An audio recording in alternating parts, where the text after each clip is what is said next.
Latvijā nu pat aizvadīts otrais būves informācijas modelēšanas fórums. Pasaulē tā nav jauna tehnoloģija, taču Latvijas pašvaldībām tās iepazīšana vēl tikai sākas. Pirmo soļus lāzera tehnoloģiju izmantošanā jau spērusi Talsu novada pašvaldība un cer, ka ieguldītie līdzekļi sevi attaisnos vairāk projektu īstenošanā. Talsu kolēģi stāsta plašāk.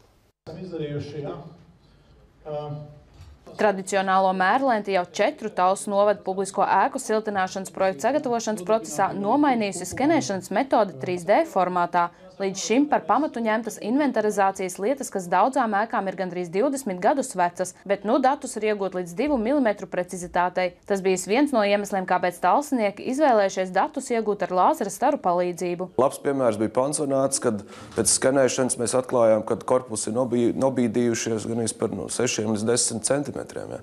Ar parasto metodu mēs šo te nebūtu atklājuši, nebūtu novērsuši šo te problēmu. Tals ir viena no retajām pašvaldībām, kas izmanto jauno sistēmu, tāpēc ar saviem pirmajiem soļiem nu pat iepazīstināja 2. BIM fórumā Latvijā. Arī Talsu 2. vidusskola, kuras inventarizācijā nu pat jaunā metode pielietota, cer, ka šī izvēle nepievils. Jo kvalitatīvāks projekts, jo lielāks cerības, ka šis projekts tiks atbalstīts. Un, manuprāt, gan lauciens pansionāts, gan skolas, kurām tiek sagatavot šis projekts, būs ieguvējs. Datu ieguve ar lāzerskeneri ir 30 līdz 40% dārgāk nekā tradicionālās metodes. Taču Talsu novads cer, ka sākuma procesā ieguldītie līdzekļi sevi attaisnos un ļaus izvairīties no papildus neparedzētiem darbiem būvniecības laikā. Projektos ir daudz nepilnības un kļūdas, kas būvniecības process, kas kavē līgumu noslēgšanu un būs nodošana eksploatācijā, pat līdz ar to arī attiecīgi vai